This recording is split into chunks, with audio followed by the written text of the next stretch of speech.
ह्या समाजात काळ्या आईची सेवा करणारा एकच वर्ग आहे शेतकरी. बाकीच्यांना कोणाला घेणं नाही. याच्यावर तुमचं मत काय? या जगात कष्टानं खाणार 10 लिटर दूध काढी ती शेतकऱ्याची बायको. 3 मुळे उसते तुडी ती सर्दी होईना तिला. याची लिफ्टनं वर जाती, लिफ्टनं खाली येते. मणक्यात गॅप, डोळ्याला अंधार यायचा. अगं तू जगती तरी का आला? जड त्यालाही मोकळं करीन तोही गुंतून ठेवला, त्यालाही दुसरी करता येईन आणि तोही उलथानं काय करते त्याला?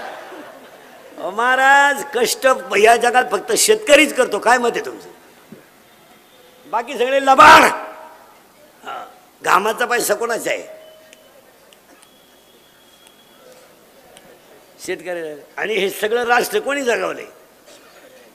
नवरा बायकोन 4च माणसं आहे शेतकऱ्याच्या घरात. त्यांना 4 पोती गहू लागत आहे, तिला 8 पोती पिकिते का? बाकीचे 4 की एडपट सांभाळायला यांना काय? आणि दान धर्म कोण करतोय? शेतकरी. आता शेतकऱ्याच्या घरात जाऊन पहा तुम्ही, 15 माणसांचा स्वयंपाक 15 मिनिटात. पिठलं भाकर पण दणकून. या हलकट माणसं मोजत्या. 5 सांगितले 6 वाढला, संपल्या चपात्या. आणि त्याची बायको म्हणते निवांत जेवा. वांग खातं का निवांत जेवा?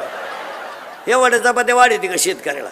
ते चांगलं गांजा प्यालं तर बैल बसत तुझ्या चपातीचं काय घेऊन?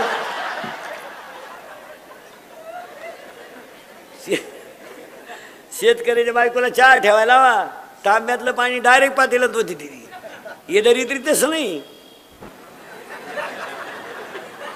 अगं पाजी तीच का आला मरायला? शेतकऱ्याच्या घरात अजून आरोळी देऊन चहा येतो. अनारे चहा वजन आहे.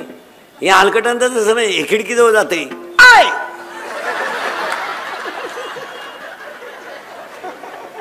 आय आणि मग ते मॉडेल येतं चहा घेऊन. केस बिस मोकळे सोडेल, गाऊन बिवून घालेल. बा बा बा बा बा बा बा बा बा. आपल्याला वाटतं जुडून आमुष आली काय ना.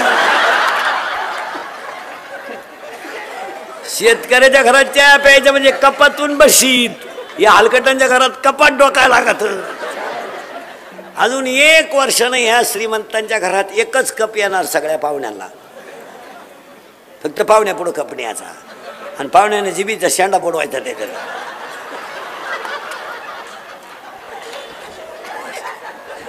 आणि त्या बाईनं म्हणायचं बाबाचा प्रसाद घे. आग लाव त्या प्रसाद. अरे सोनं ते सोनं, सोनं ते सोनं. शेतकरी तो शेतकरी.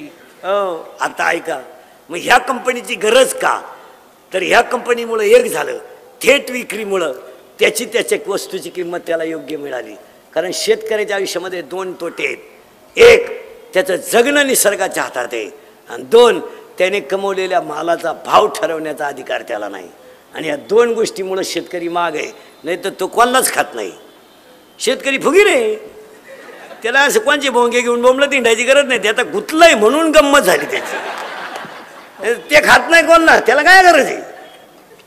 त्याचं दूध करा बरं 50 रुपये लिटर. ते माणसं उडीतं का नाही दिवसा? बरं ते गुतलंय म्हणजे गंमत. ते पाहत आहे 2 लाखाची वाटी त्यात का काय नाही. तर ते त्याला गरज नाही.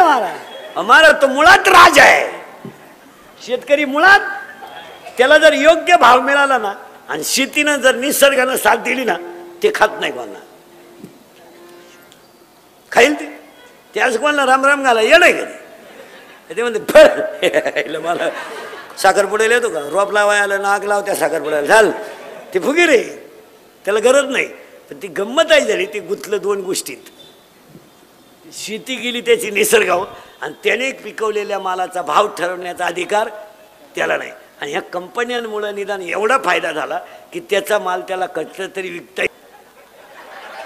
झेंडा खाली घेऊन याला वर न्यायला पाहिजे. काय गेलं मग बावळ्याचा बाजार नाही, या येड्याचा बाजार झालाय ना. काही करायला लागले लोक. पूर्वी फक्त पुरुष फेटा बांधायचे, आता बायाने फेटे सुरू केले. पूर्वी फक्त पॅन्ट शर्ट, आता पुरी घालायला लागले. आता तुम्ही पॅन्ट शर्ट घालता, आम्ही गाऊन घेतो. मग आता काय काही करायचं आपलं. पूर्वी लागले लोक बसून जेवायचे, आता उभ्यान जेवण सुरू झालं. ते वराड नालायक ताटली हातात घेतं. भात कान फडले. मला भातच सापडलं. ती ताटलीच घेऊन घरी गेला. काय करा, काही नवीन आणायचं. पूर्वी चांगले गोल गुलाबजांबू होते. लांबकोळा केला गुलाबजामू. काय आता गुलाबजामू असा नाही राहिला. काय गेलतं का तुझ्या बापाचं चांगला होता ना गोल, खात होते लोक. गुतला म्हाताऱ्याच्या नागपुडी. काय याडपाट लोक आहे. चांगली बुंदीन गुलाबजामू सेपरेट होते. मारली झक. राजा राणी. राजा एवढा, राजाला कळलं सुद्धा नाही राणीची टाकली का मुका घेऊन गेली.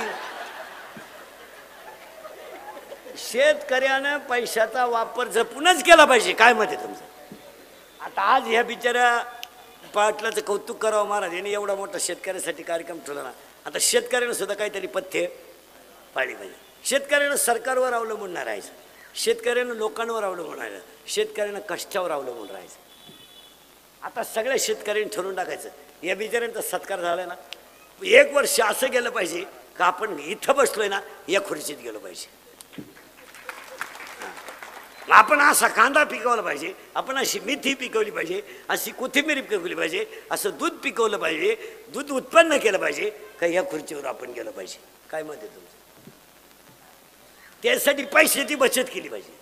लोकांमध्ये हिंडायचं बंद केलं पाहिजे. लग्न साखरपुडे होतील ते, तुला काय गरीबस. आता सगळ्या शेतकऱ्यांनी ह्या वर्षी काय केलं पाहिजे? पैसा वाचवला पाहिजे. याच्यावर तुमचं मत काय? आता सगळ्या लोकांना मोबाईल आहे का नाही? लग्नपत्रिका छापायचं बंद केलं पाहिजे. आता 1 मिनिटात उभ्या महाराष्ट्राला कळलं ना तुझ्या घरी का तमाशा आहे. 350 नाव वाटीतून बोंबलं धिंडतो उन्हा, आणि कोणचे आशीर्वाद ठेवतो? ज्याची पोर पळून गेली त्याची सापडणं तर तूही गाव बंद केलं पाहिजे. यावर तुमचं मत काय? लग्न साधे केले पाहिजे. कशातही पैसे. आता लग्नांमधला फाशील पैसा सांगतो महाराज तुम्हाला.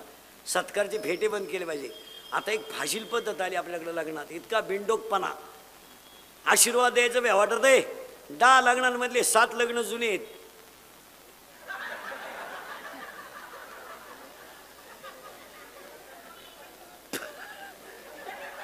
द्यावा वाटत आशीर्वाद द्यावा काय वाटोळं झालं पार.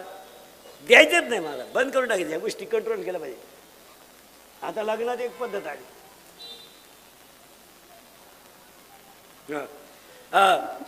लग्नात एक पद्धत आली आपल्याकडं, हलकट पद्धत. मंगलाष्टकाच्या टायमाला नवरा